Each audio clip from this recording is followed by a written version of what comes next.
석영중. 서울에서 태어나 고려대 노문학과를 졸업하고 미국 오하이오 주립대학에서 박사학위를 받았으며 현재 고려대 노문학과 교수로 재직하고 있다.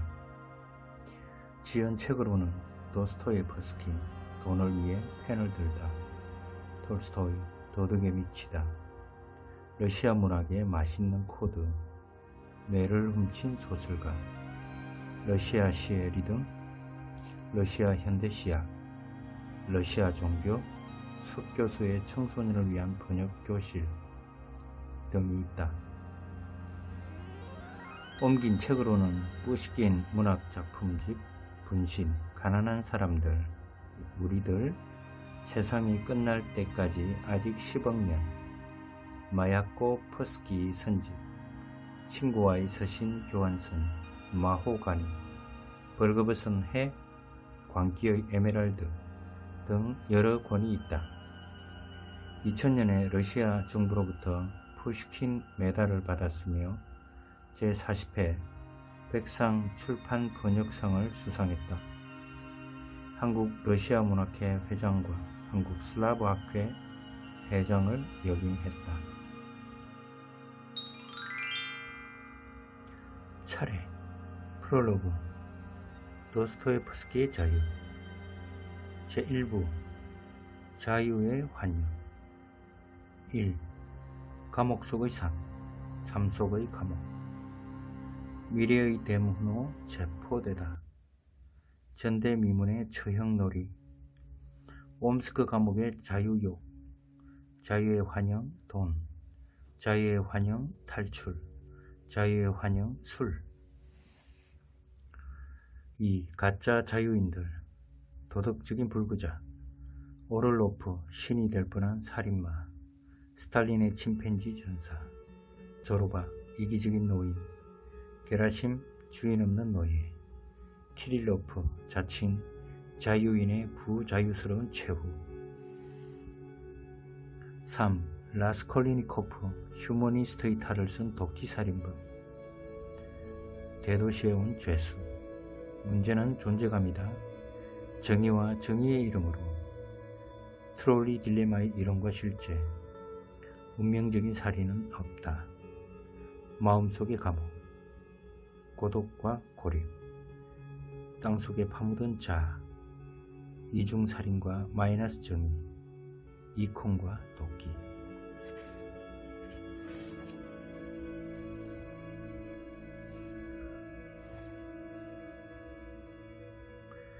제2부 자유로의 긴 여정. 1. 다르게 보기. 지옥, 홀로 혹은 함께. 공동생활과 공동체 정신. 정오라는 이름의 족쇄. 다르게 보면 보인다. 함께 일해야 자유롭다. 다시 태어남. 토볼스커의 성서. 2. 광장으로 나가기. 센나야 광장, 자유의 관문. 나를 되찾아라. 연결돼야 산다. 세상으로 돌아가라. 3. 시간과 함께 살아가기. 경계선을 넘어가기. 이르티 시간 그 건너. 다른 세상, 다른 삶을 인정하라. 엔트로피와 싸우지 마라. 조급증도 죄다. 자유의 시간, 신의 시간. 견뎌내는 사람에게 시간은 언제나 많다. 기뻐할 수 있는 능력. 나사로는 왜 다시 살아났는가. 에필로그 자유 그 새로운 이야기. 부록 자유의지란. 미주 참고문은 찾아보기.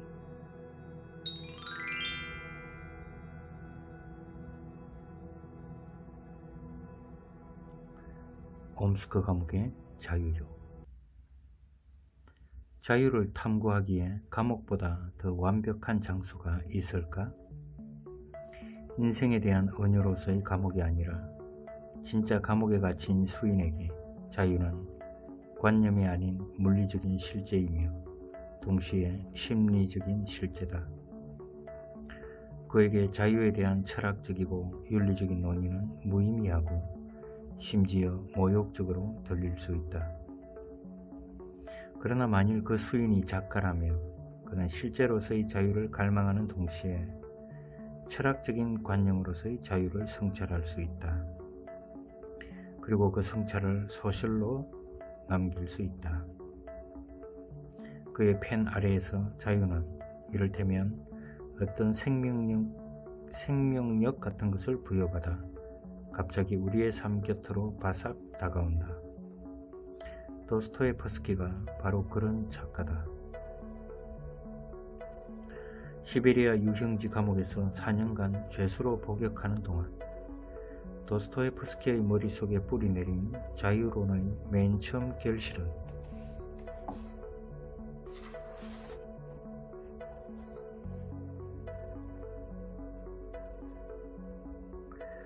자전적인 소설인 죽음의 집의 기록으로 나타났다. 그것은 옴스크 감옥에서 경험한 수감 생활을 토대로 하는 1인칭 소설로 화자는 고리안치코프라는 허구의 지식인이다. 소설의 화자 고리안치코프와 인간 도스토예프스키는 완벽하게 일치하지 않지만 화자가 도스토예프스키의 생각을 대변한다는 사실은 의심의 여지가 없다. 특히 자유의 문제에 관한 한 화자와 도스토예프스키는 동일 인물로 봐도 무방하다. 화자는 이렇게 말한다. 공상과 오랜 얽매임의 결과 때문에 감옥에 있는 우리들에게 자유는 현실의 자유, 즉 실제로 현실에서 누리는 자유보다 왠지 더 자유롭게 느껴졌다. 죄수들은 현실적인 자유의 개념을 과장했지만 이것은 모든 죄수에게 너무나 자연스럽고 본질적인 것이었다. 우리에게는 다 흘러빠진 옷을 입은 병사라도 죄수들에 비하면 거의 왕처럼 자유로운 인간으로 보이게 마련이었다. 여기서 화자가 언급하는 실제로 현실에서 우리가 누리는 자유보다 더 자유롭게 느껴지는 자유야말로 도스토예프스키 자유론의 시발점이다. 마치 미생물을 확대경 아래에 두고 관찰하듯이 도스토예프스키는 수인, 작가의 확대경 같은 눈으로 자유의 본질을 관찰한다. 그의 시각에 포착된 자유는 온갖 세세한 디테일에 이르기까지 그 다양하고 복잡한 면면을 다 드러낸다. 죽음의 집의 기록은 형법 제도나 감옥의 비인간적인 처우를 고발하는 작품이 아니다.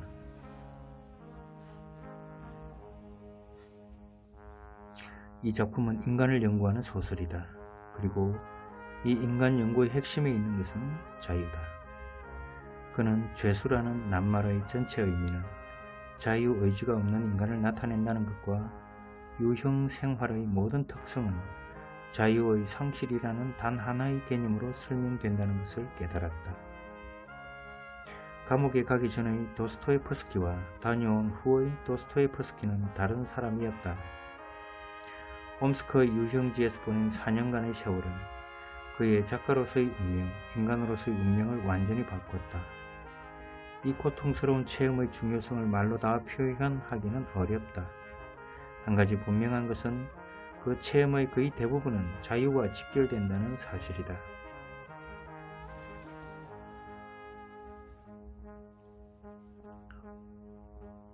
그는 밤낮 가리지 않고 자유를 열망하는 가운데 자유란 인간의 육신과 정신 모두와 연결되는 모순적이고 환상적이며 또 대단히 현실적인, 그러나 어쨌든 어마어마한 어떤 것임을 깨달았다. 이제 자유는 더 이상 젊은 날 그를 사로잡았던 자유, 평등, 박이라는 구호 속의 어떤 것이 아니었다. 그것은 자신의 몸이었고 삶이었고 영혼이었다. 도스토예프스키가 감옥에서 체험한 자유는 이후 그가 쓸 모든 소설을 하나로 엮어주는 끈의 첫 번째 매듭이다. 도스토예프스키 소설론에서 로버트 잭슨이 도스토예프스키의 모든 길은 죽음의 집으로 향하고 또 죽음의 집에서 갈라져 나온다고 말한 것은 같은 맥락 에서이다.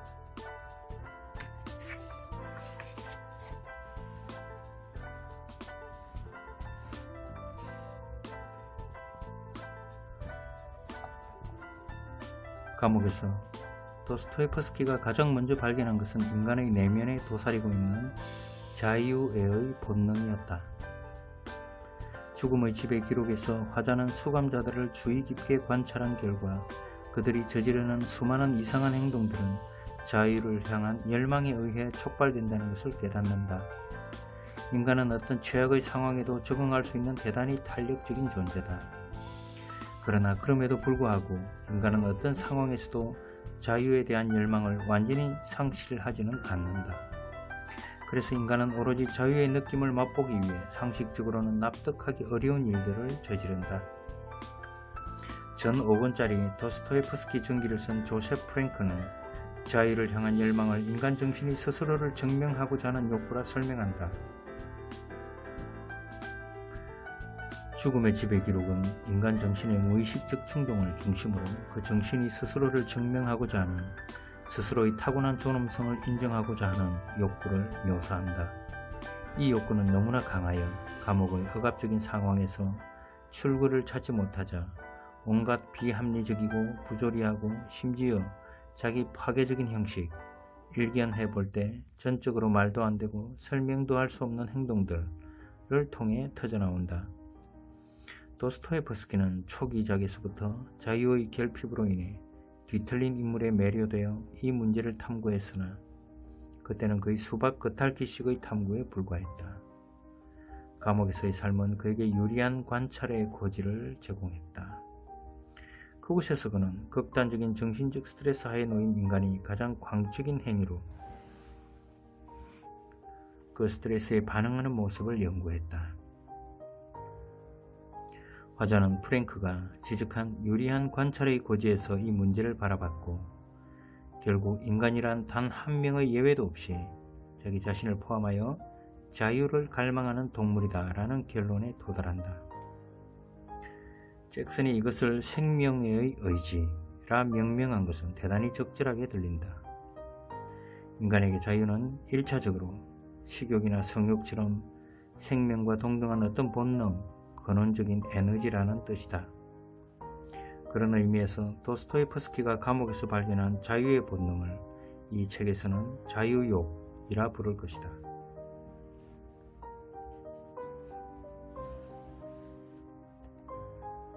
죄수들은 사계절 중에서 봄에 가장 강렬하게 그야말로 미친 듯이 자유를 탐한다.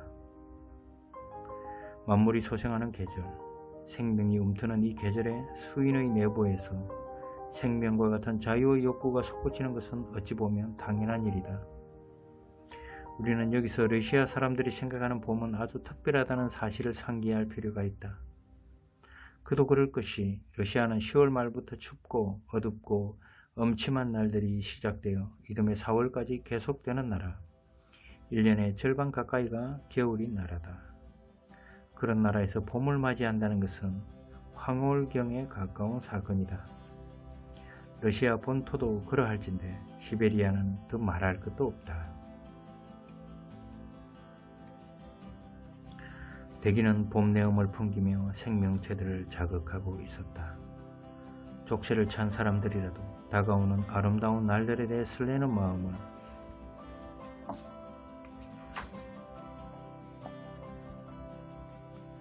갖게 되고 그것에 묘한 희망과 동경, 애수를 품게 된다. 어쩌면 쓸쓸한 가을이나 겨울보다는 자기라는 태양빛 아래에서 자유에 대한 희구가 더 강해지는 것인지도 모른다.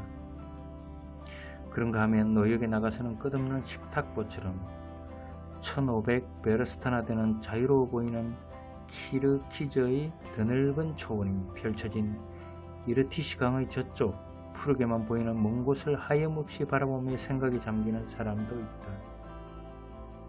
누군가 깊은 숨을 들이쉬는 소리가 들리는 듯하다.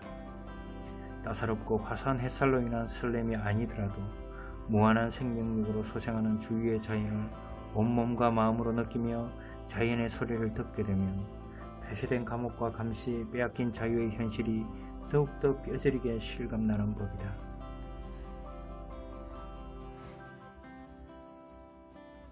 봄은 화자의 생활에도 커다란 영향력을 행사한다. 그 역시 다른 수인들처럼 봄의 생명력에 압도되어 절망적으로 자유를 염원한다. 봄은 실제로 나에게도 많은 영향을 주었다. 기억하기로 나는 때때로 말뚝 사이에 틈새로 걸신 들린 듯 바깥 세상을 내다보며 서 있기도 했으며 울타리에 머리를 기울인 채 요새 부근에 파랗게 돋아나는 풀잎과 푸른빛으로 짙어져가는 하늘을 하염없이 바라보기도 했다. 이런 이유로 자유의 신기루이며 충만한 대지의 기쁨인 봄이 내게는 우울하고 왠지 초조하게까지 느껴졌다. 이렇게 봄이 되면 귀족이건 평민이건 지식인이건 농부건 아이건 늙은이건 단 한 명의 예외도 없이 모두 마음이 뒤숭숭하다. 본능이 자유를 부르기 때문이다. 자유욕이 몸속에서 광란의 용트림을 하기 때문이다. 그래서 봄에 탈옥이 가장 빈번하게 이루어진다. 탈옥의 삶이란 불안하고 배고픈 삶이지만 그리고 10중 8구 도로 잡혀가서 더욱 가혹한 벌을 받는 삶이지만 봄이 되면 평소에는 온순하던 죄수들까지도 그 신비로운 마력에 매혹되어 감옥에서 뛰쳐나간다. 봄의 생명력에 취해 이성도 판단력도 다 상실한 채 앞뒤 생각 없이 그냥 무조건 탈출을 감행하는 것이다. 실제로 누군가가 탈옥을 감행할 경우 감옥은 축제 분위기로 술렁인다. 마치 자신이 탈옥의 성공이라도 한 듯 죄수들은 기뻐 날뛰며 삶을 자축한다. 모두들 이 소식을 어떤 특별하고 비밀스러운 기쁨을 가지고 받아들였다. 모든 죄수들의 가슴은 뛰기 시작했다. 이 사건은 감옥 생활의 단조로움을 깨고 개미집을 파헤쳤다는 것 이외에도 탈옥, 즉 모두의 가슴 속에 묻어둔 채 오랫동안 잊고 있던 탈옥에 대한 열망의 한 가락을 울리게 한 것이며 이로 인해 그들의 마음속에 이상한 친밀감을 불러일으켰던 것이다. 모두의 가슴 속에서 희망, 용기, 자신의 운명을 바꿀 수 있다는 가능성과도 비슷한 어떤 것이 움트기 시작했다. 봄날 수인들이 보여주는 자유욕은 삶과 동의어다. 자유롭다는 것은 살아있다는 것과 동의어이며 자유롭지 못하다는 것은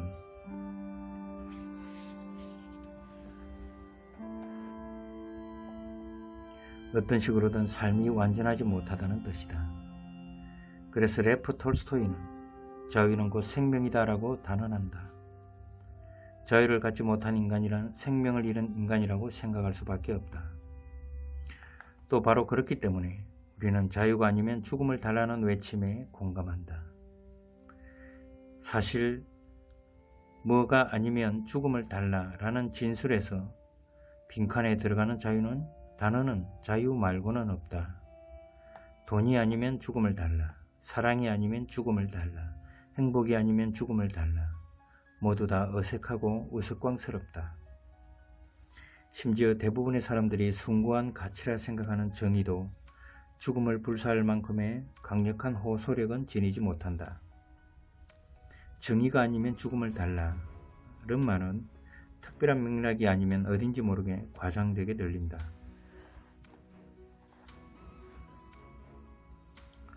이 생명에 대한 의지로서의 자유, 즉 자유욕의 큰 특징은 그 자체로는 선도 아니고 악도 아니라는 사실이다. 살아있다는 것 자체에 선과 악을 적용할 수 없듯이 자유롭다는 것 자체는 선과 악을 초월하며 자유를 열망하는 것 역시 선과 악을 초월한다.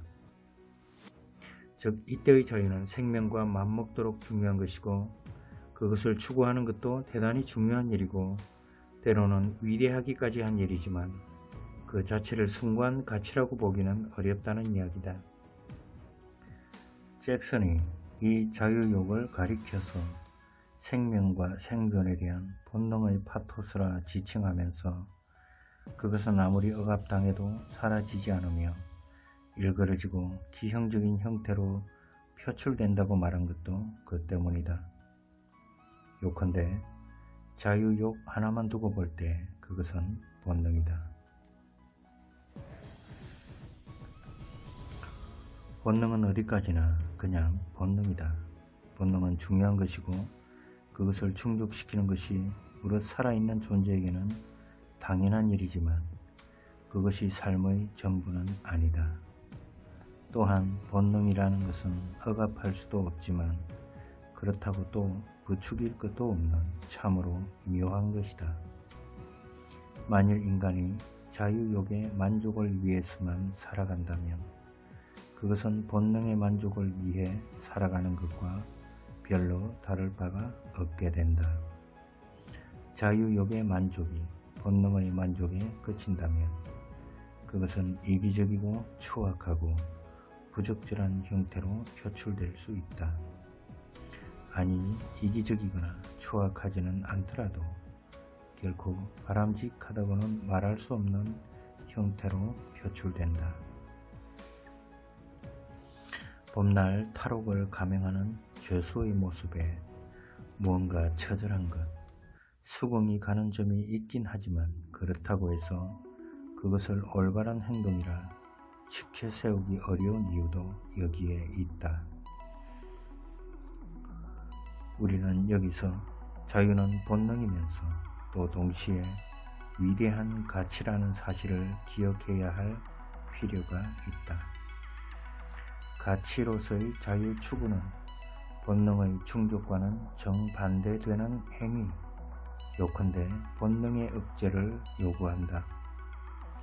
그것은 스스로의 주인이 된다는 것, 무엇에도 휘둘리지 않을 정도로 자아를 완벽하게 통제한다는 것을 의미한다. 이 경우 자유란 충족된 욕구 혹은 조금 높아진 만족도와는 다른 차원의 상태이며 이 상태에 도달하기 위해서는 처절한 노력이 필요하다. 그러니까 가치로서의 자유는 생명의 의지가 아니라 생명과 맞바꿀 만한 어떤 것, 목숨을 걸고서라도 지향해야 하는 위대한 어떤 것이다. 그래서 도스토옙스키는 이 자유를 진정한 자유라 부르면서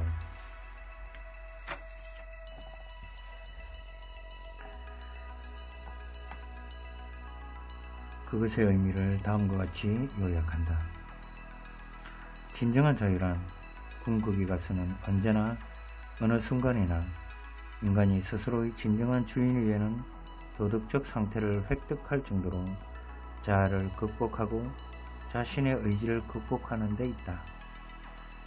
요컨대 자아를 마음껏 발산하는 것과는 정반대의 지향, 즉 자아를 완전히 극복하는 것이 곧 진정한 자유라는 것이다. 자유욕의 충족은 대단히 중요한 생존의 조건이지만 다른 모든 본능의 만족이 그렇듯이 지속적인 충일감을 제공해 주지는 않는다. 지속적이고 든든한 내면의 의식, 자아를 지탱해주고 받쳐주는 저 깊은 곳의 충만감은 자유욕의 충족만으로는 얻어지지 않는다. 자유욕의 충족은 생존의 조건이지만 우리가 생존을 넘어 의미 있는 삶을 살고자 한다면 자유욕뿐만 아니라 가치로서의 자유를 추구해야 한다. 가치가 아닌 본능으로서의 자유만을 추구할 때 우리가 얻는 것은 자유의 느낌이다. 그것은 자유가 아니라 자유의 환영인 것이다. 도스토옙스키는 옴스크 유배지에서 죄수들을 관찰하면서 그들이 하는 행위들은 전적으로 자유욕의 만족을 위한 것이라는 점, 그리고 그렇기 때문에 그들은 그 행위들을 통해서 기껏해야 자유의 환영을 맛볼 뿐이라는 점을 알아차렸다. 죄수들은 출구 없는 감옥에서 빠져나가려고 길을 써지만 그들이 온갖 형태로 발산하는 자유욕은 충족되지 않으며 그들은 무슨 짓을 해도 다시 감옥으로 되돌아온다. 그들이 획득했다고 생각하는 자유는 예외 없이 자유의 환영이며 그들은 자유의 환영을 잠시 맛본 뒤 다시 원래대로 돌아온다. 죄수들은 실제로도 죄수이지만 자유의 환영만을 쫓고 있다는 점에서 은유적으로도 죄수다. 그러면 이제부터 죄수들에게 자유의 환영을 제공해주는 것들을 조목조목 살펴보자. 조르바, 이기적인 노인. 그리스인 조르바는 자유하면 떠오르는 가장 대표적인 작중 인물 중 하나일 것이다. 조르바와 더불어 그를 창조한 니코스 카잔차키스 또한 자유를 구가한 대표적인 작가로 손꼽힌다. 너무나 자주 인용되어 거의 통속적인 구호처럼 되어버린 그의 묘비명을 인용해보자. 나는 아무것도 바라지 않는다.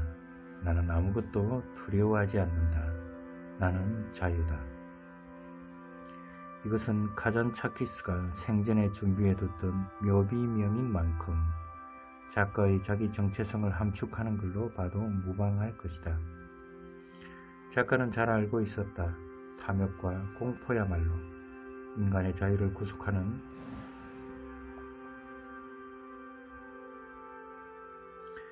가장 무서운 적이라는 것을, 그 두 가지를 극복할 때야 인간은 비로소 자유로워질 수 있다는 것을. 맞다.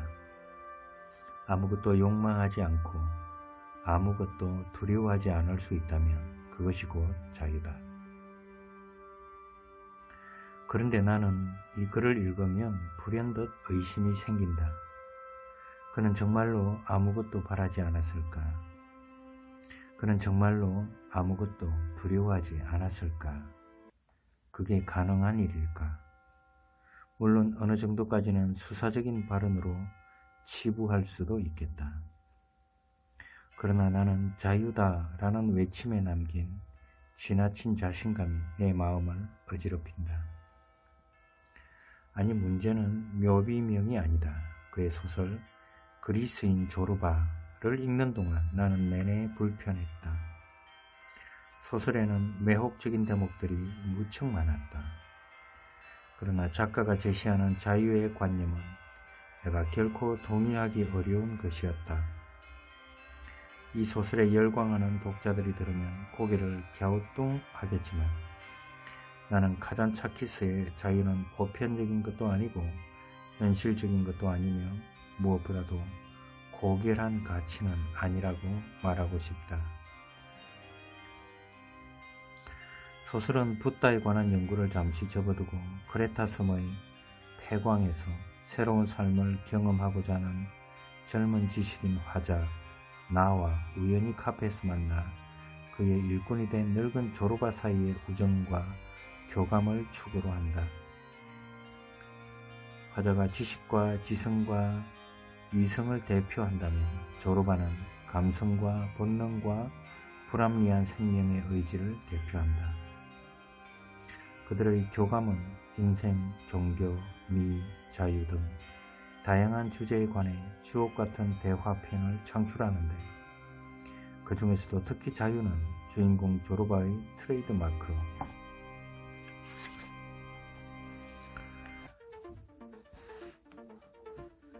트레이드마크나 마찬가지다. 평생 자유를 꿈꾸고 스스로를 자유인으로 생각했던 작가인 만큼 주인공을 자유로운 인간으로 설정한 것은 당연한 일로 여겨진다. 화자는 소설의 앞부분에서 다음과 같은 질문을 제기한다. 다른 정열보다 고상한 정열에 사로잡히기 위해 쏟아왔던 정열을 버리는 것. 그러나 그것 역시 일종의 노예 근성 아닐까?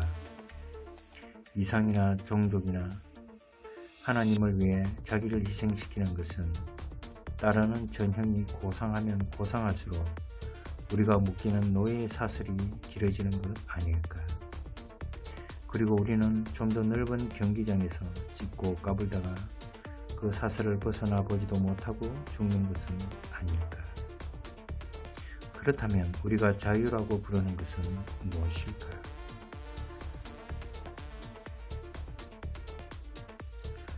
화자는 자신의 질문, 우리가 자유라고 부르는 것은 무엇일까?에 대한 답을 소설의 거의 마지막 부분에서 체득한다. 폐광 사업이 완전히 망해버린 바로 그 순간 그는 아이러니하게도 완벽한 자유를 체험한다. 나는 새벽에 일어나 빠른 걸음으로 해변을 따라 마을로 향했다. 내 심장은 가슴 속에서 뛰고 있었다. 내 생에 그 같은 기쁨을 누려본 적이 없었다. 예사 기쁨이 아닌 숭고하면서도 이상야릇한 설명할 수 없는 즐거움 같은 것이었다. 설명할 수 없는 정도가 아니라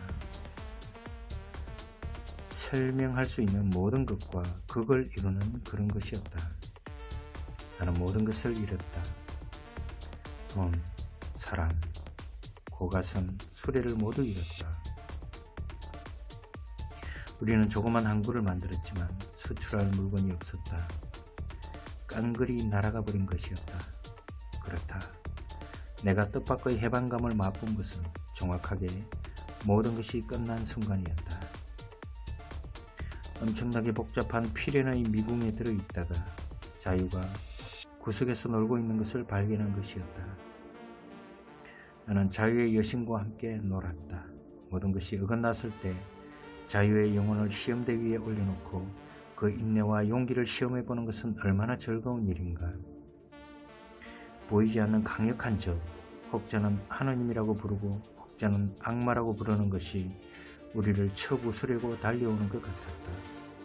그러나 우리는 부서지지 않았다. 외적으로는 참패했으면서도 속으로는 정복자가 되었다고 생각하는 순간 우리 인간은 더할 나위 없는 긍지와 환희를 느끼는 법이다. 외적인 파멸은 지고의 행복으로 바뀌는 것이었다. 그럴듯하게 들린다. 어쩌면 대부분의 경우 우리가 경험하는 자유로운 느낌, 그 궁극의 경지가 이것이 아닐까 하는 생각을 해본다. 모든 것을 잃는다는 것이 상실이 아닌 비움과 내려놓기로 전도되는 순간의 그 놀라운 기쁨을, 그 놀라운 느낌을 화자는 자유의 여신과 놀기로 표현하고 있는 것이다. 우리도 살면서 이런 상황, 이런 느낌을 체험한다. 그러나 이런 체험은 지속적인 것이 아니다. 화자의 체험은 일시적인 것이며 그가 해방감을 맛봤다는 것이 그 순간 이후 영원한 자유인이 되었다는 의미는 아니다. 그리고 화자가 경험한 것과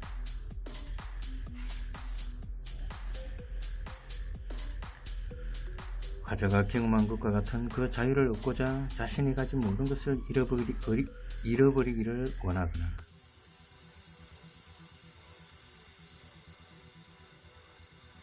그 모든 것을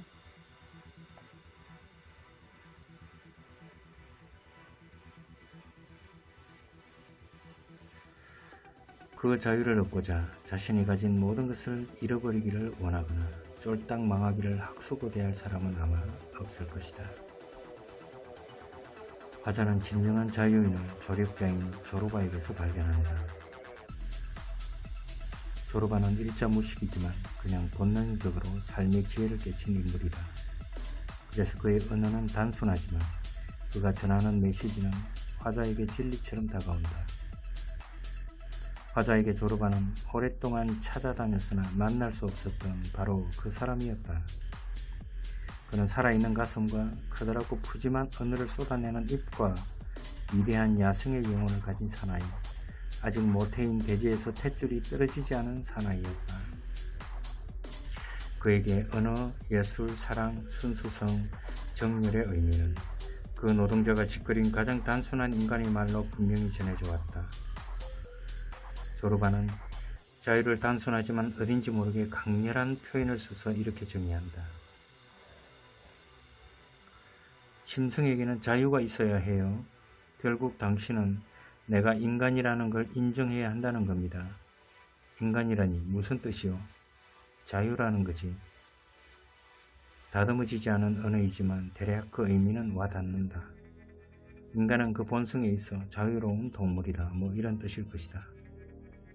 즉 그의 자유는 인간의 본능, 자유욕과 같은 것을 의미한다.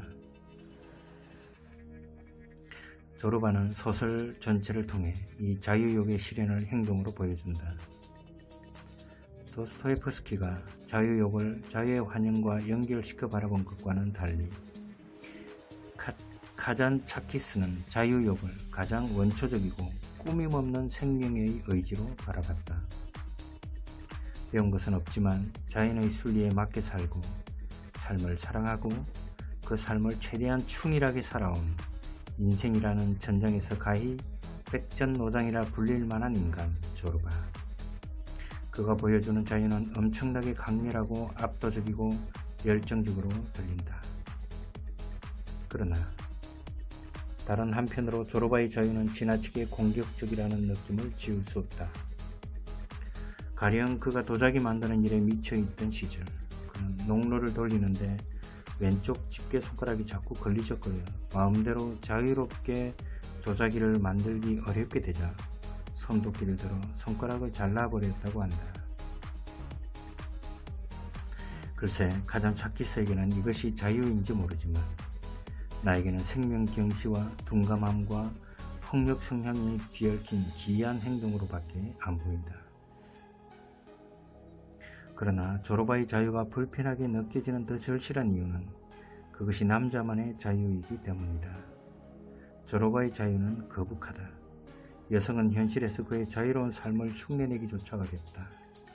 그리고 그의 자유로운 삶의 매우 중요한 부분을 점하는 자유로운 여성 편력은 아름답지도 않고 고귀하지도 않다.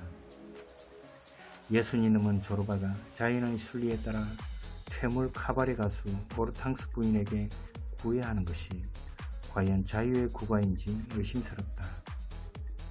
조르바에게는 그것이 자유의 실현이자 짐승의 욕구 실현인지 모르지만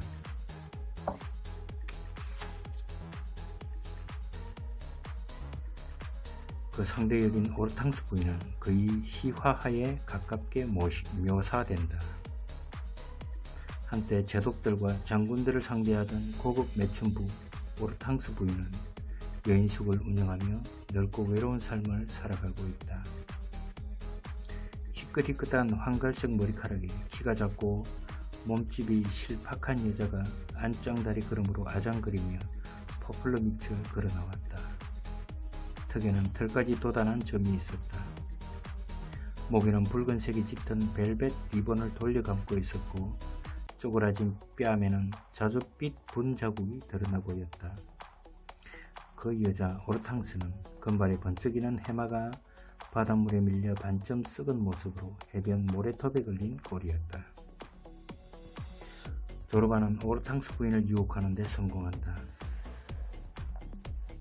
조르바는 오르탕스를 그녀 앞에서 백합 같은 부인 아리따운 아가씨로 부르고 그녀가 없는 데서는 잡년 늙은 물개 암컷으로 부른다. 과자는 그보다 조금 격을 높여 늙은 사이렌이라 부른다. 그러나 어느 쪽이건 할머니에게 붙일 이름은 아니다. 설령 할머니가 여염집 노부인이 아니라 퇴물 매춘부라 하더라도 말이다. 화자는 조르바의 구애에 본능의 충실함이라는 의미를 부여한다. 조르바로 인해 오르탕스 부인의 여성성도 확인된다는 취지의 말을 하는 듯하다. 그의 앞에 있는 것은 쪼글쪼글하게 늙고 화장이 천박한 늙은 여자가 아니라 그가 입버릇처럼 여자를 부를 때 쓰는 암컷이었다. 인격으로서 이 여자는 사라지고 젊든 늙든 아름답든 추하든 이런 것은 별로 중요하지 않은 장식에 불과했다. 용모는 그의 눈에 보이지 않았다. 모든 여자 뒤에는 위엄이 있고 신성하고 신비스러운 아프로디테의 얼굴이 떠오르는 것이었다. 그러나 늙은 조르바와 늙은 오르탕스 부인이 연애하는 장면 길게 하며 조르바의 수작에 반응하는 오르탕스 부인의 모습은 모욕적이고 슬프다.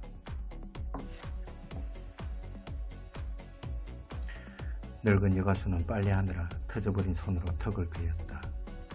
여자의 눈 역시 괴성철해져 있었다. 몇 마디 외마디 소리를 지른 여자는 이윽고 18번을 부르기 시작했다.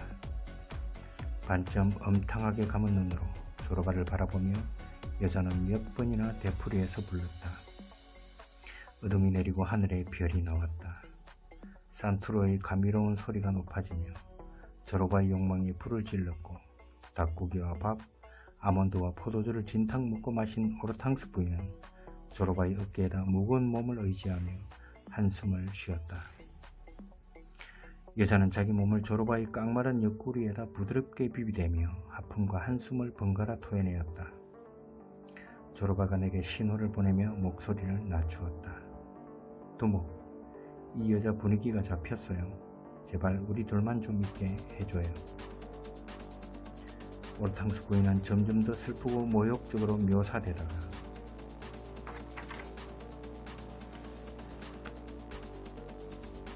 결국 나중에는 조르바와의 결혼을 목매어 기다리다 비참하게 죽는 것으로 마무리된다. 오르탕스 부인은 죽는 순간까지 여자는 오로지 성적인 욕구 충족만을 원하는 동물일 따름이라는 조르바의 확고한 믿음을 보여주는 것 같아 불쾌하다. 그러나 내가 조르바의 자유를 인정하지 못하는 것은 오르탕스 부인 때문이 아니다. 조르바의 삶이 외관상 엄청난 자유를 구가하는 것처럼 보이긴 하지만 그럼에도 불구하고 그는 한 가지 점에서 결코 자유인이 아니다. 그는 시간의 덫에 걸린 노예다. 그가 가장 두려워하는 것은 늙는다는 것이다.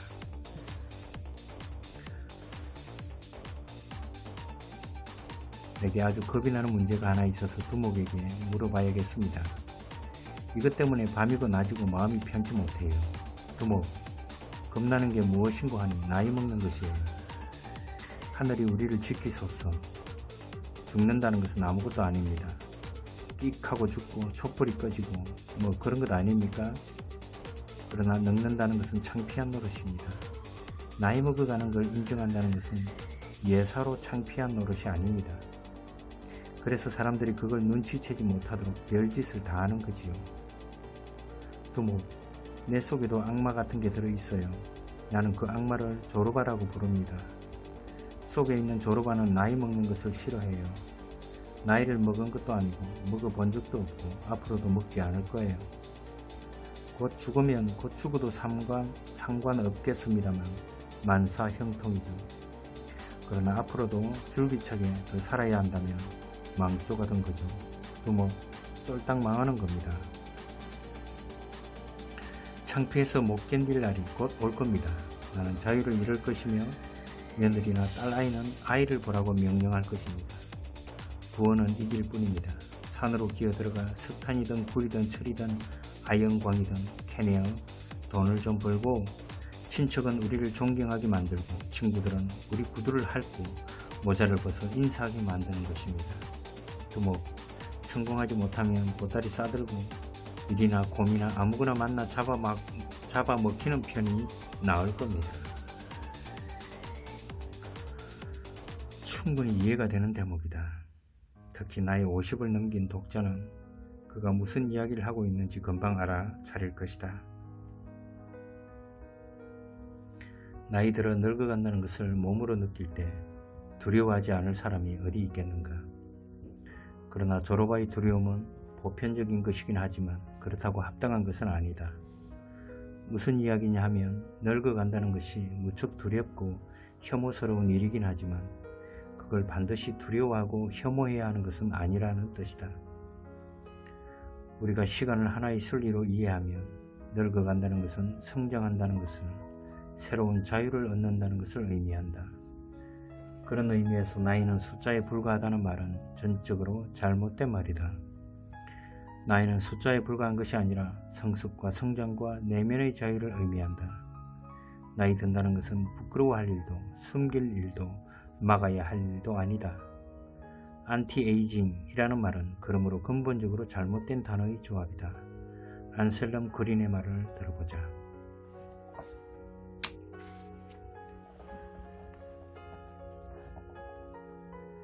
인간의 생물학적인 성장 곡선은 중년부터 하향한다.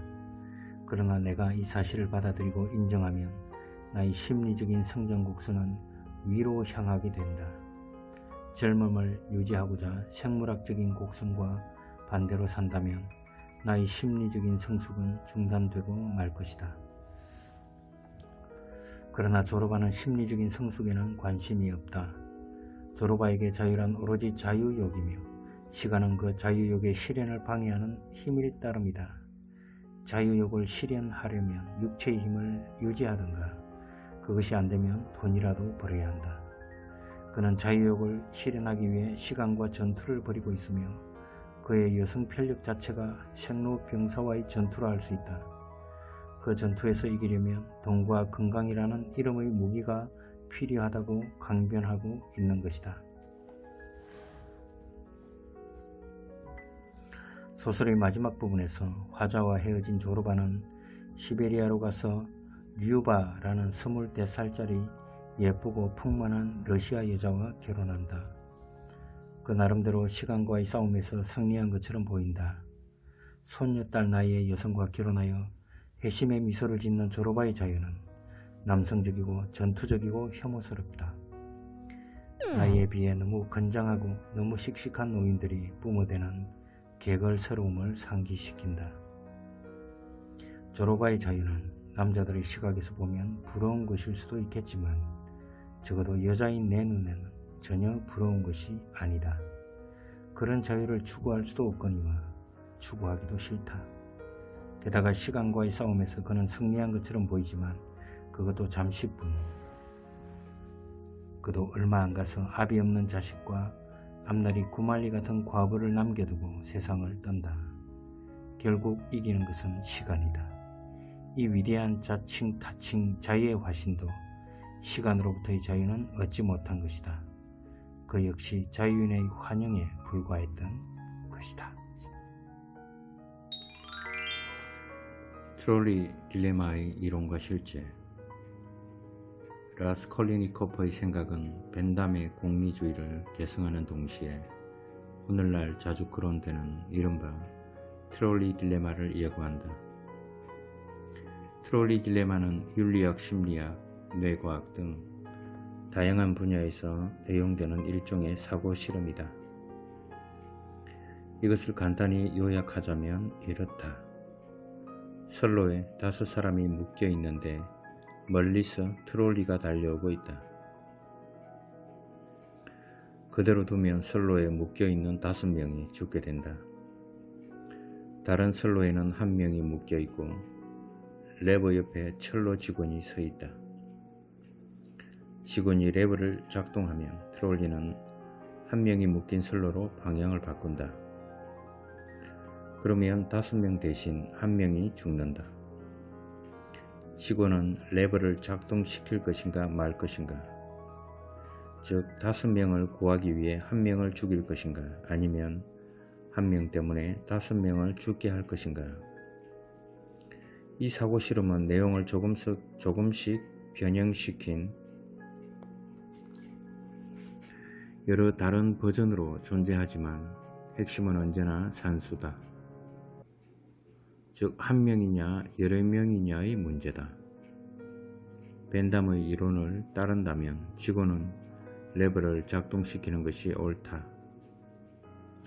1명을 희생해서 여러 명을 구하는 것이 정의다. 이것을 다른 각도에서 보면 공리주의는 결국 산수의 문제라는 이야기다. 라스콜리니코프의 살인 원칙은 수백 명의 행복을 위해 벌레 같은 노파 1명을 죽인다는 점에서 트롤리 딜레마의 산술적인 요체를 소설적으로 변형한 19세기 버전처럼 보인다. 그러나 도스토예프스키가 설정한 상황은 현대의 트롤리 딜레마보다 훨씬 복잡하다. 정의도 공리주의가 제시하는 답보다 훨씬 복잡한 문제다. 트롤리 딜레마는 오로지 구원되는 대상의 수에만 관심을 가지므로 구원하는 주체, 즉 선로 직원의 위상에 대해서는 아무런 설명도 하지 않는다. 그래서 나중에 선로 직원의 심리적인 요소를 가미한 심리학 버전이 나오긴 하지만 여전히 트롤리 딜레마는 이론이자 사고 실험일 뿐이다. 도스토예프스키는 트롤리 딜레마의 철도 직원 자리에 초인을 집어넣음으로써 공리주의가 간과한 면을 보강한다. 평범한 철도 직원이라면 머뭇거릴 수 있겠지만 인류의 운명을 짊어진 초인은 망설일 필요가 없다. 도스토예프스키는 또 구원 대상의 수와 희생자의 수뿐만 아니라 그들의 심리와 성격 그리고 심지어 나이까지 치밀하게 계산해 놓았다. 즉 한 사람 대 여러 사람이 이제는 한 명의 늙은 악당 대 100명의 선량한 젊은이로 무척이나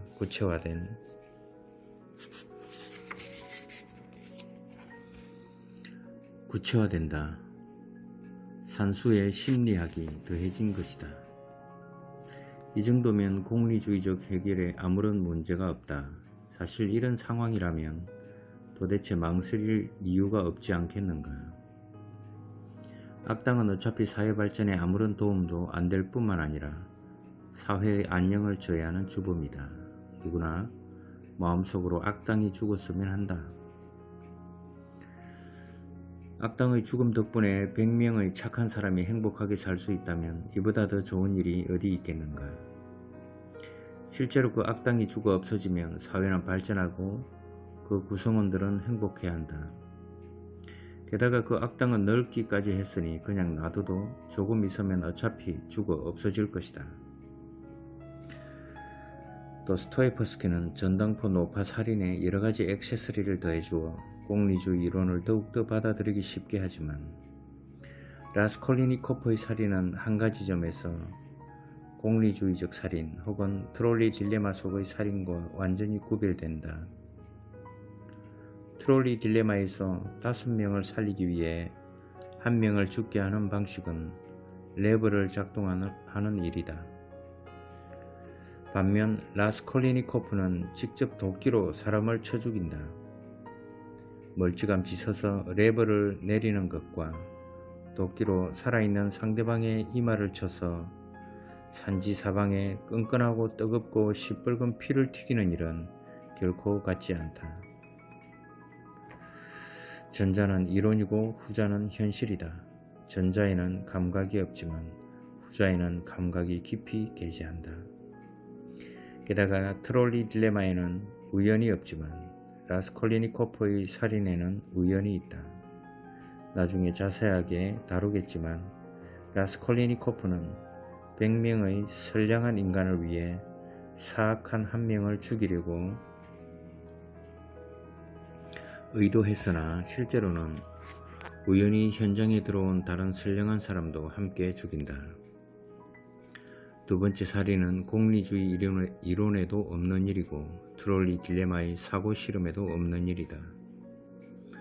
정의는 죄와 벌에서 일어나는 살인의 주요 동기처럼 보이지만 도스토옙스키의 문학적 천재는 정의의 관념 자체를 모호하게 만든다.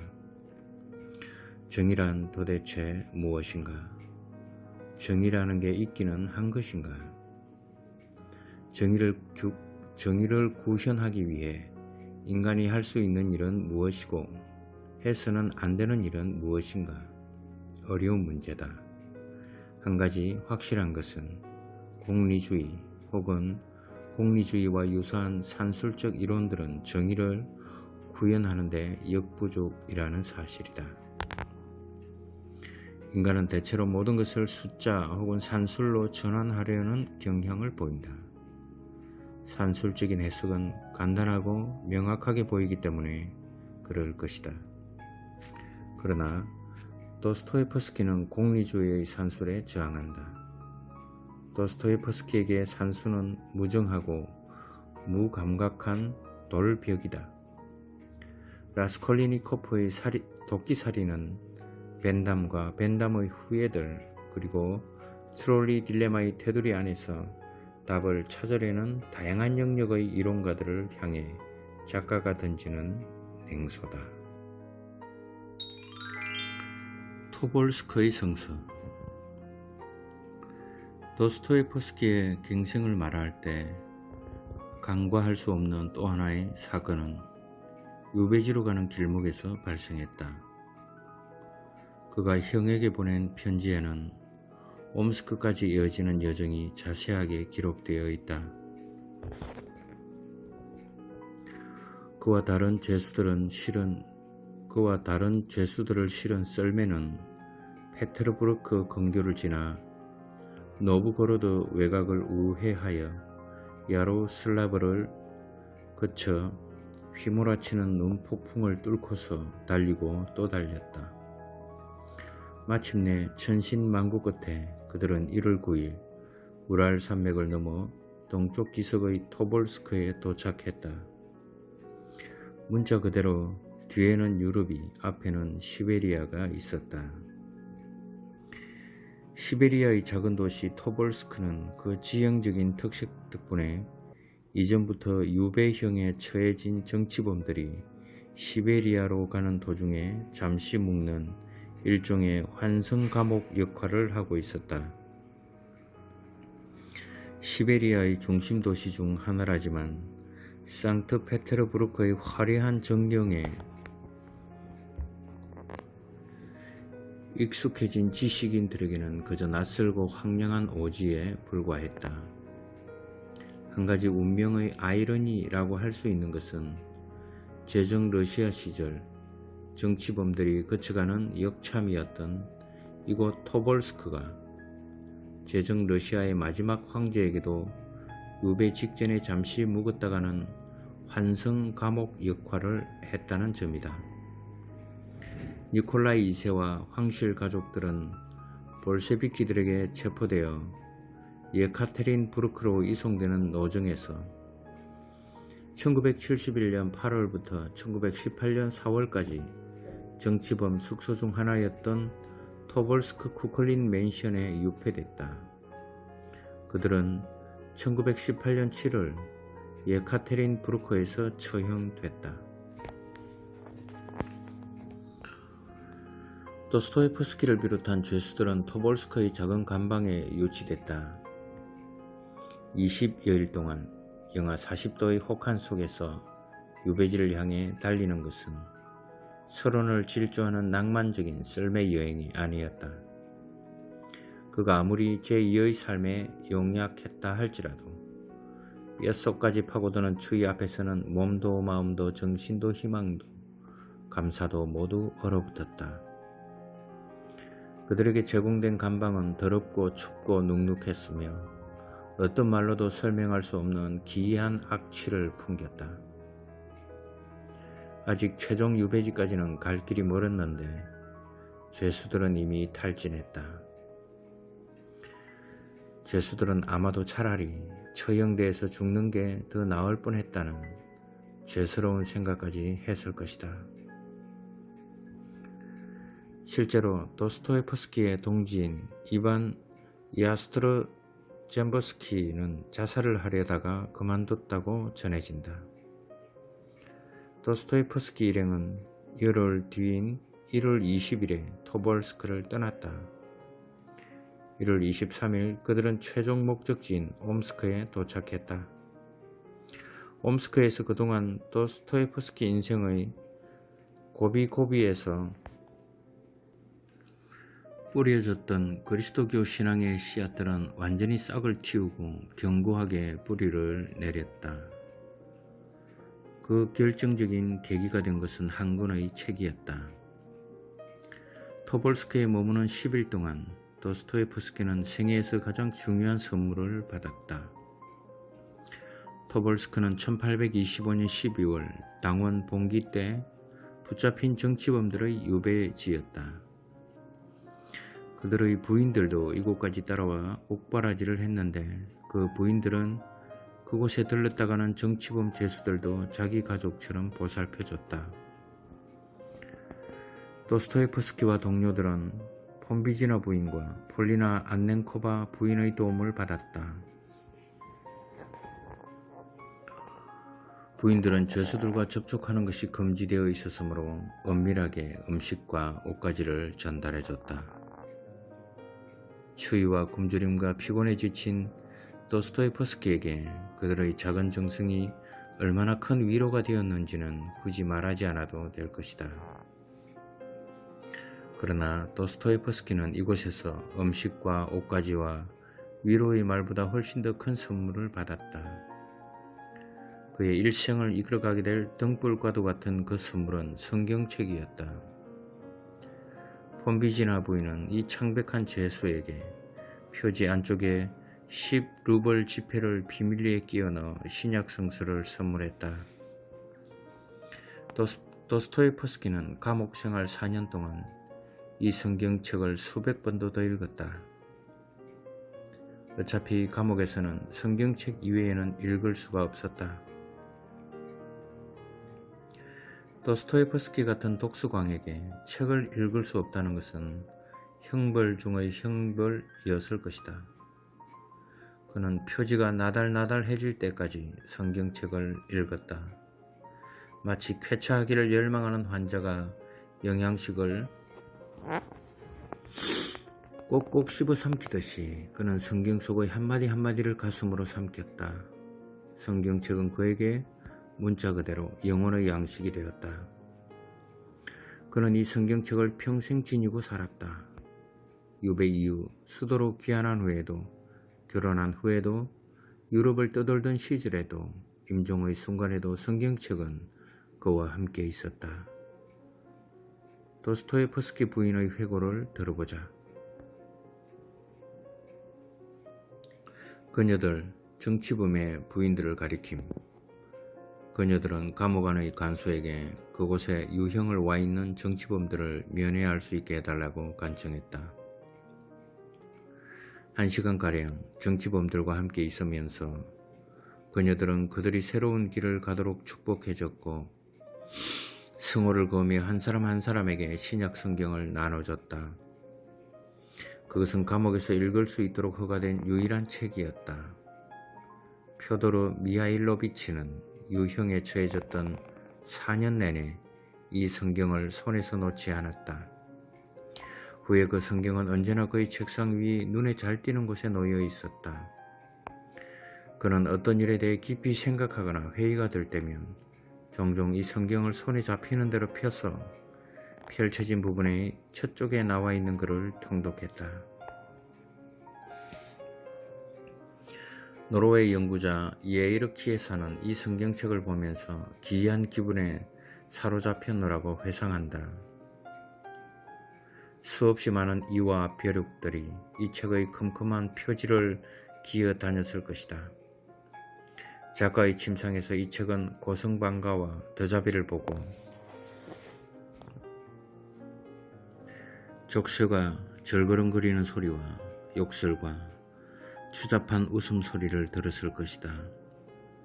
또 빡빡 깎은 죄수들의 머리통과 얼굴에 찍힌 낙인과 타락과 재앙을 목격했을 것이다. 그러나 바로 이 지상의 지옥에서 작가와 함께 했기에 이 책은 그의 영적 갱생에 그토록 중요한 역할을 수행했을 것이다. 현재 이 유수 깊은 성경책은 모스크바의 러시아 국립도서관 별관인 파슈코프돔에 안전하게 보존되어 있다. 지난 여름 나는 이 성경책을 보기 위해 파슈코프돔을 방문했다. 책장은 누렇게 변색됐지만 전체적으로 내가 예상했던 것보다 훨씬 보존 상태가 좋았다. 붉은빛이 도는 짙은 갈색 가죽 장정의 책은 아주 소심하게 연필로 그은 밑줄과 연필로 군데군데 강조한 MB를 제외하면 비교적 깨끗했다. 말린 꽃을 종이로 사서 만든 책갈피와 자수 책갈피는 안나 부인이 그에게 만들어준 것인데 그것들 역시 잘 보존되어 있었다. 이 신약 성서를 앞에 두고 나는 잠시 기이한 몽상에 빠져들었다. 도스토예프스키를 다시 태어나게 한 책, 그가 평생 놓지 않았던 책, 임종시에 펼쳤던 책, 그의 지문과 그의 눈물과 그의 DNA로 뒤덮여 있을 책을 보며 성자의 유고를 대하는 것 같은 심경이 되었다고 한다면 너무 감상적인 것일까? 연결돼야 산다. 라스콜리니코프에게 자유를 향해 가는 여정은 관계의 회복과 나란히 진행된다. 관계라는 말에서 드러나듯이 관계의 회복은 혼자서는 이룩할 수 없다. 그래서 그에게는 무수한 조력자들이 도움을 제공하는 것이다. 라스콜리니코프는 오랜 방황과 고민 끝에 마침내 소냐에게 찾아가 자신이 살인범임을 고백한다. 자신이 왜 그녀에게 고백해야 하는지 정확한 이유도 모르면서 그는 그녀를 찾아간다. 그런데 놀라운 것은 소냐의 반응이다. 소냐는 놀라거나 두려워하는 대신 그에게 무한한 동정심을 보여준다.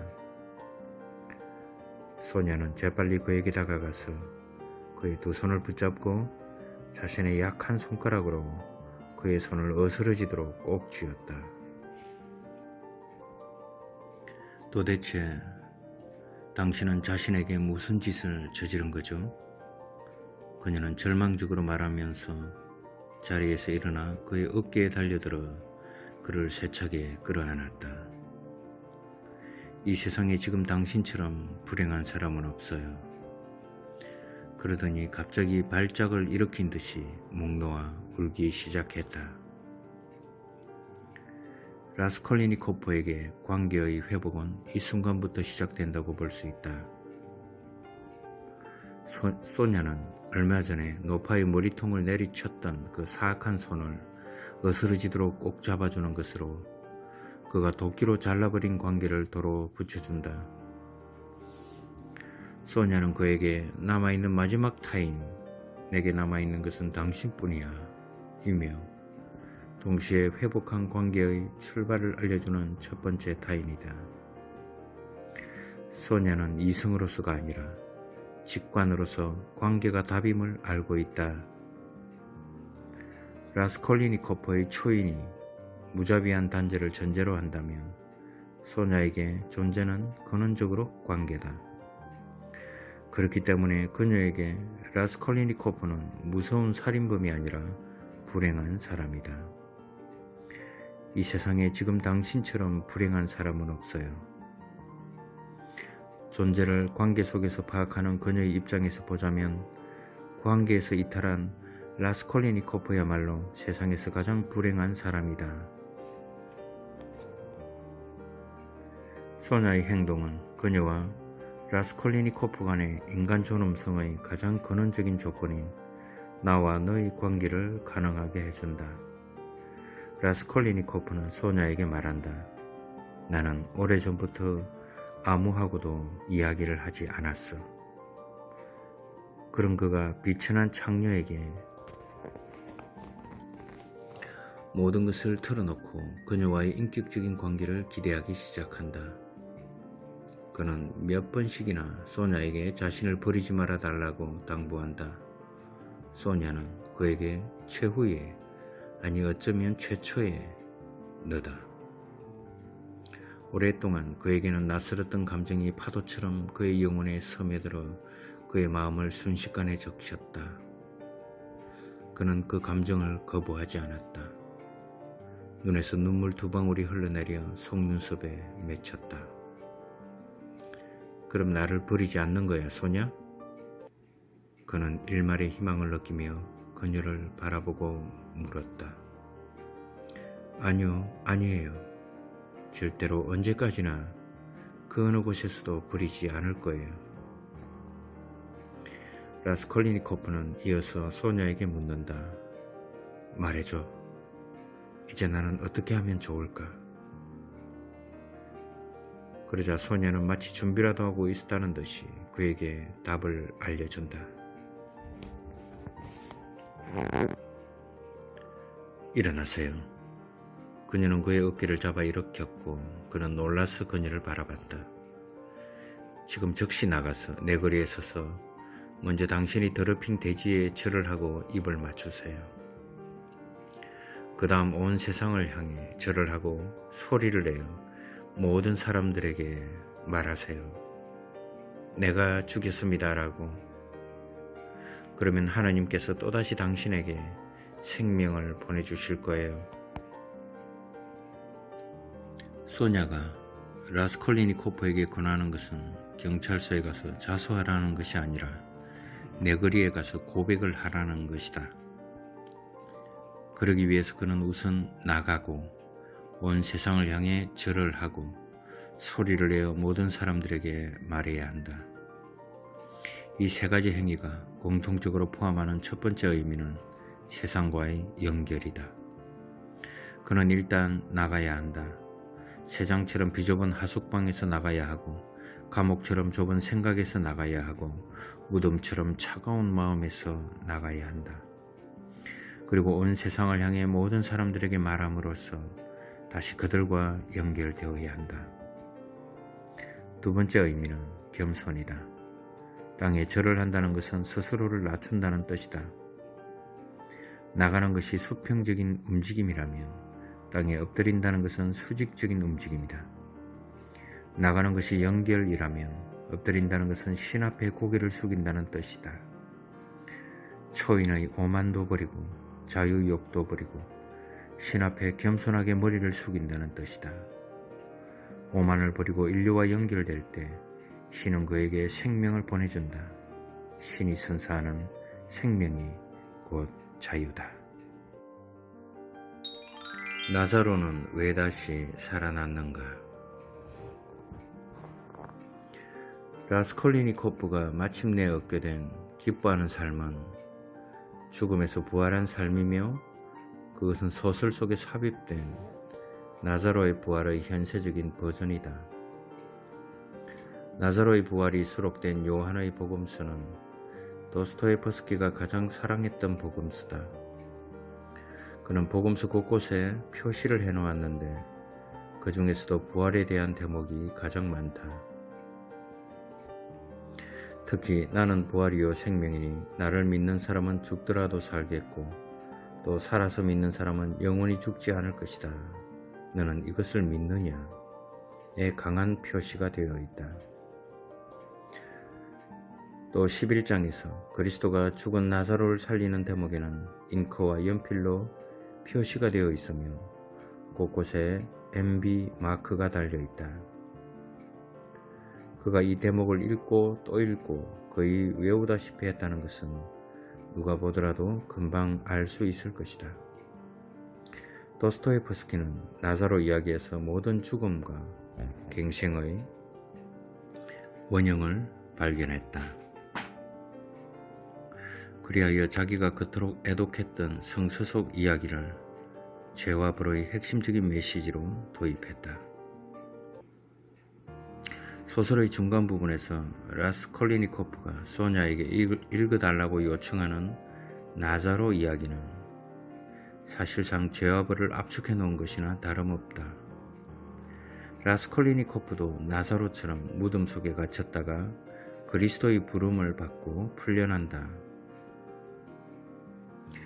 도스토예프스키는 1866년 7월 8일자로 편집자 니콜라이 류비모프에게 보내는 편지에서 다른 부분은 몰라도 제발 이 부분만은 자기가 쓴 그대로를 보존해 달라고 그의 업소에 가까운 요청을 했다. 그의 입장에서도 이 대목이 소설 전체를 통해 가장 핵심되는 대목이라는 확신 때문이었다. 러시아 연구자 타티아나 카사트키나는 아예 이 소설은 죄와 벌에 관한 소설이 아니라 부활에 관한, 어떻게 부활할 수 있는가에 관한 소설이라 못 박는다. 아주 간단히 말해서 라스콜리니코프는 나사로처럼 부활하게 되어 있다는 뜻이다. 나사로가 죽었다가 되살아나는 것은 라스콜리니코프가 죄로 인해 자유를 잃었다가 다시 자유를 찾는 것으로 변형된다. 살인을 저지른 후 방황하던 라스콜리니코프는 소냐의 방을 찾아간다. 그 방 서랍장 위에는 낡은 가죽 장중에 신약 성서가 놓여 있었다. 소냐는 그 책이 살해당한 리자베티가 가져다 준 것이라고 말한다. 라스콜리니코프는 자기도 모르게 그 책을 집어들고 책장을 넘기다가 불현듯 이유도 없이 요한의 복음서 중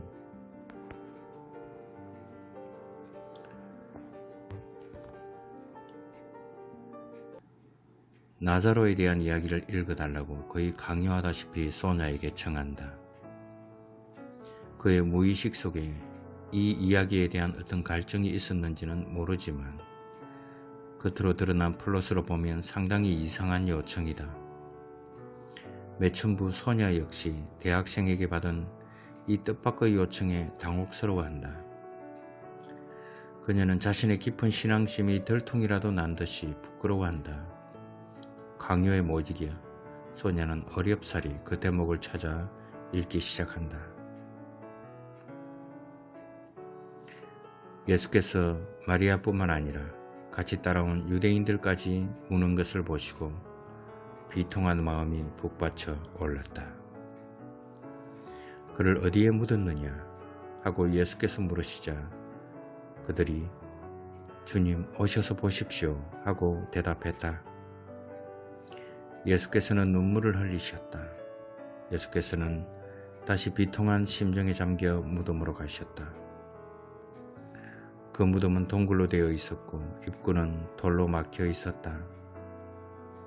예수께서 돌을 치우라 하시자 죽은 사람의 누이 마르타가 주님, 그가 죽은 지 나흘이나 되어서 벌써 냄새가 납니다 하고 말씀드렸다. 그녀는 나흘이라는 단어를 힘주어 읽었다. 예수께서 마르타에게 내가 믿기만 하면 하나님의 영광을 보게 되리라고 내가 말하지 않았느냐 하시자 사람들이 돌을 치웠다. 예수께서는 하늘을 우러러 보시며 이렇게 기도하셨다. 아버지, 제 청을 들어주셔서 감사합니다. 그리고 언제나 제 청을 들어주시는 것을 저는 잘 압니다. 그러나 이제 저는 여기 둘러선 사람들로 하여금 아버지께서 저를 보내주셨다는 것을 믿게 하려고 이 말을 합니다.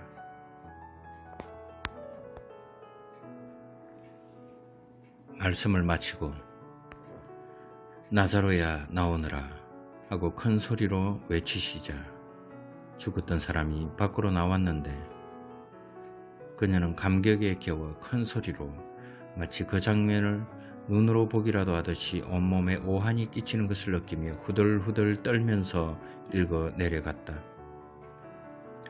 손발은 배로 묶여 있었고 얼굴은 수건으로 감겨 있었다. 예수께서 사람들에게 그를 풀어주어 가게 하여라 하고 말씀하셨다.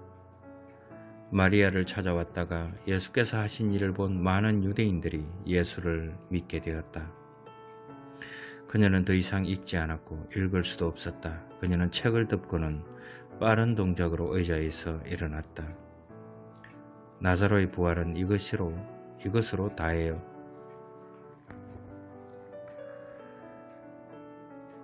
나사로 이야기는 그리스도 교적인 부활의 신비를 보여주는 동시에 보편적인 새로운 삶, 이 세상에서 자유로운 삶의 가능성을 말해주는 놀라운 이야기다. 요한에게 부활은 죽음 후에나 누릴 수 있는 실제가 아니다.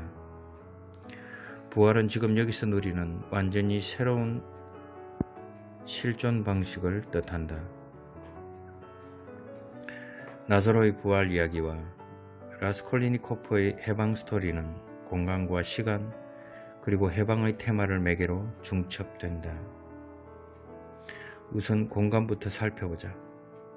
나자로가 묻힌 돌무덤은 격리를 의미하며 그렇기 때문에 즉각적으로 라스콜리니코프의 현실적이고 심리적인 상황 그리고 더 나아가 그가 훔쳐서 매장한 금품을 상기시킨다. 나자로는 죽음 후 돌무덤에 격리되고 라스콜리니코프는 살인 후 바위 아래 묻힌 물건들처럼 삶으로부터 격리된다. 따라서 나자로가 돌무덤에서 되살아나는 것과 라스콜리니코프의 소생은 평행을 이룬다. 또 나자로와 라스콜리니코프는 나흘이라는 시간성에 의해 연결된다. 나흘은 복음서 안에서 대단히 중요한 의미를 갖는다. 2세기 말경 랍비들은 사람이 죽으면 영혼이 시체의 주위를 사흘 동안 맴돌지만 나흘째가 되어 시신이 부패하면 영혼은 영원히 무덤을 떠나버린다고 믿었다. 그러므로 나사로가 죽은 지 나흘째가 된다는 것은 그의 시신이 부패해서 영혼을 되돌릴 가능성이 전무하다는 사실을 실질적으로 죽은 이를 부활시킨다는 것을 불가능함을 단적으로 증명해주는 요소이며 그렇기 때문에 역으로 그런 나사로를 다시 살린 그리스도의 권세를 한층 강조해주는 요소이기도 하다. 그러나 소냐가 낭독 중에 나흘을 강조하는 것은 소설의 내러티브 안에서 또 다른 의미를 갖는다. 소냐가 복음서를 낭독하는 것은 평소에 우애가 돈독했던 리자베티가 살해당한 지 나흘이 지난 시점이다. 신심이 깊은 소냐에게는 이 일치가 우연처럼 여겨지지 않았을 것이다. 소냐는 나흘을 강조함으로써 리자베티 또한 나사로처럼 부활할 것이라는 믿음을 보여주고 있는 것이다. 그러나 나흘의 의미는 여기서 그치지 않는다. 리자베티가 죽은 지 나흘이 된다는 것은 곧 라스콜리니코프가 살인을 저질러 스스로를 세상으로부터 격리시킨 지 나흘이 된다는 것과 마찬가지다. 그렇기 때문에 나흘은 죽은 지 나흘 되는 나사로와 살인을 저지른 지 나흘 되는 라스콜리니코프가 무덤 속에서 되살아날 것임을 예고하는 시간의 징표인 것이다. 이렇게 나사로와 라스콜리니코프는 시간적으로도 공간적으로도 죽은 사람이라는 점에서 맞물린다. 그리고 두 인물은 죽음에서 해방된다는 점에서 또 맞물린다. 복음사가는 나사로의 부활을 해방의 테마로서 서술한다. 해방의 첫 단계는 돌을 치우는 일이다. 돌 뒤에 누워있는 사람은 모든 관계로부터 차단되어 있다. 그러므로 일단 돌을 치운 뒤 그를 이 세상으로 나오게 해야 한다. 돌을 치우는 것은 고립이라는 무덤으로부터의 해방이다. 사람들이 돌을 치우자 그리스도는 말씀하신다. 나사로야 나오너라 하고 큰 소리로 외치시자 죽었던 사람이 밖으로 나왔는데 손발은 배로 묶여 있었고 얼굴은 수건으로 감겨 있었다. 예수께서 사람들에게 그를 풀어주어 가게 하여라 하고 말씀하셨다. 그는 아직 자유롭지 못하다. 그는 묶여있고 감겨있다. 이런 묶임은 인간의 종속성 혹은 우리를 사로잡고 있는 내적 폐쇄 등을 상징한다. 그의 얼굴은 수건으로 감싸여 있었다. 이것은 얼굴이 가면에 가려져 있는 모습을 뜻한다. 그 때문에 사람들은 그의 얼굴을 바라볼 수 없다. 따라서 소생은 죽은 자를 싸맸던 띠를 풀어주고 자유롭게 거닐 수 있게 할 때 완성되는 것이다. 나사로 이야기는 이렇게 라스콜리니코프의 해방 스토리의 원형적인 기능을 하지만 그보다도 더 중요한 것은 그 스토리가 사실상 왜 라스콜리니코프는 자유를 찾는가에 대한 답을 내포한다는 사실이다. 라스콜리니코프가 자유를 찾는 과정은 앞에서 자세하게 살펴봤다.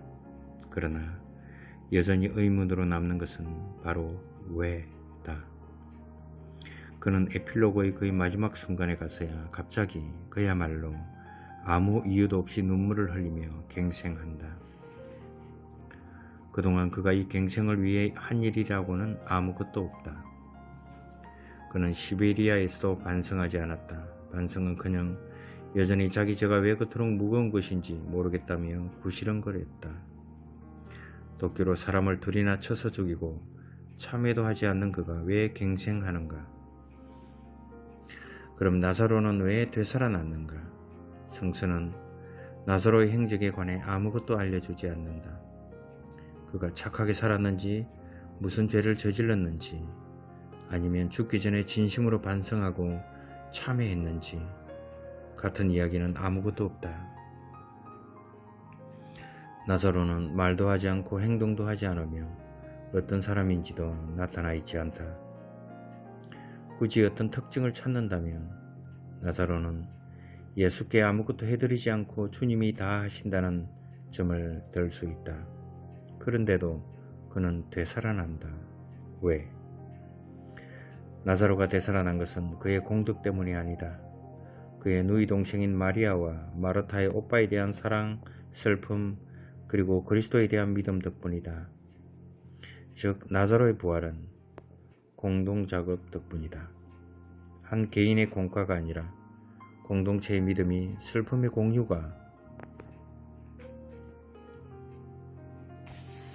그를 살린 것이다. 그러자 예수님께서 그에게 이러셨다. 나는 부활이요 생명이다. 나를 믿는 사람은 죽더라도 살고 또 살아서 나를 믿는 모든 사람은 영원히 죽지 않을 것이다. 너는 이것을 믿느냐? 마르타가 대답했다.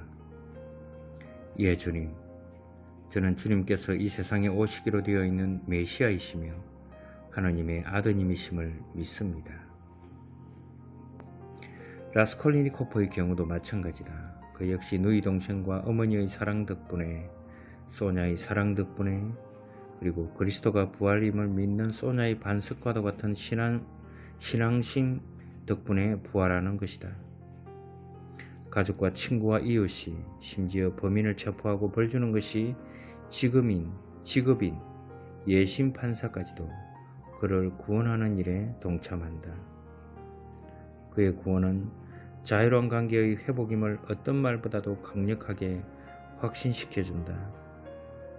그러나 성서는 이 모든 것보다도 더 중요한 한 가지를 덧붙여준다. 그것은 그리스도의 눈물이다. 마리아도 울고 또 그와 함께 온 유다인들도 우는 것을 보신 예수께서는 마음이 북받치고 산란해지셨다. 예수께서 그를 어디에 묻었느냐 하고 물으시니 그들이 주님 와서 보십시오 하고 대답했다. 예수께서는 눈물을 흘리셨다.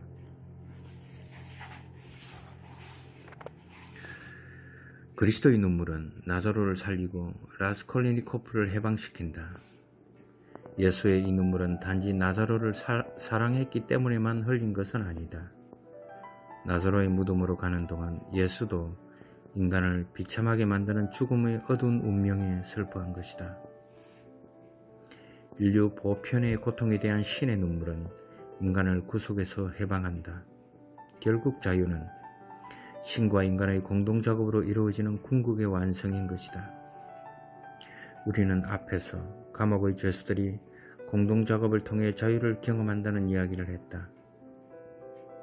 인간 사이의 공동작업이 죄수들에게 잠시나마 자유를 맛보게 해줬다면 이제 그것은 신과 인간 사이의 공동작업으로 연장되어 인간을 죽음에서 해방한다. 신과 인간의 공동작업은 신학적으로 시너지라 불린다.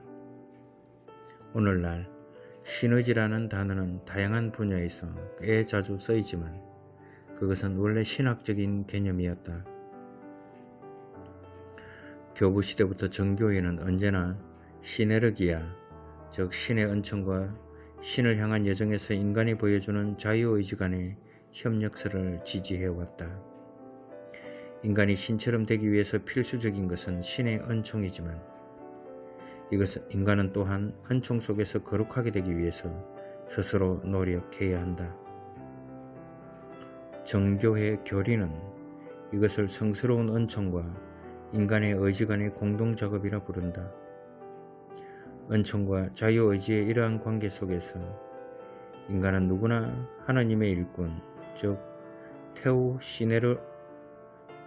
시네르고스가 되어 자기 속에 존재하는 하나님의 활동력을 가능한 한 최대로 드러내게 한다. 시너지는 라스콜리니코프의 갱생과 관련하여 끈질기게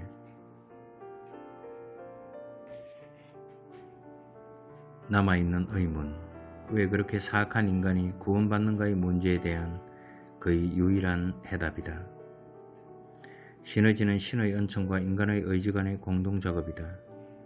그 양적 배분에 관해서는 아무것도 알 수 없다. 예를 들어 신의 은총이 99.99999999이고 인간의 의지가 0.000001일 수도 있고 전자와 후자가 50대 50일 수도 있다. 그 양적 배분에 대해서까지 우리가 왈가왈부할 수는 없다. 그러나 일단 시너지의 원리를 수용한다면 라스콜리니코프의 갱생도 이해할 수 있지 않을까? 그의 내면에 있던 어떤 지향, 어떤 의도 혹은 한 방울의 선함이 거대한 신의 은총과 결합했기에 갱생이 가능했다고 말할 수 있지 않을까.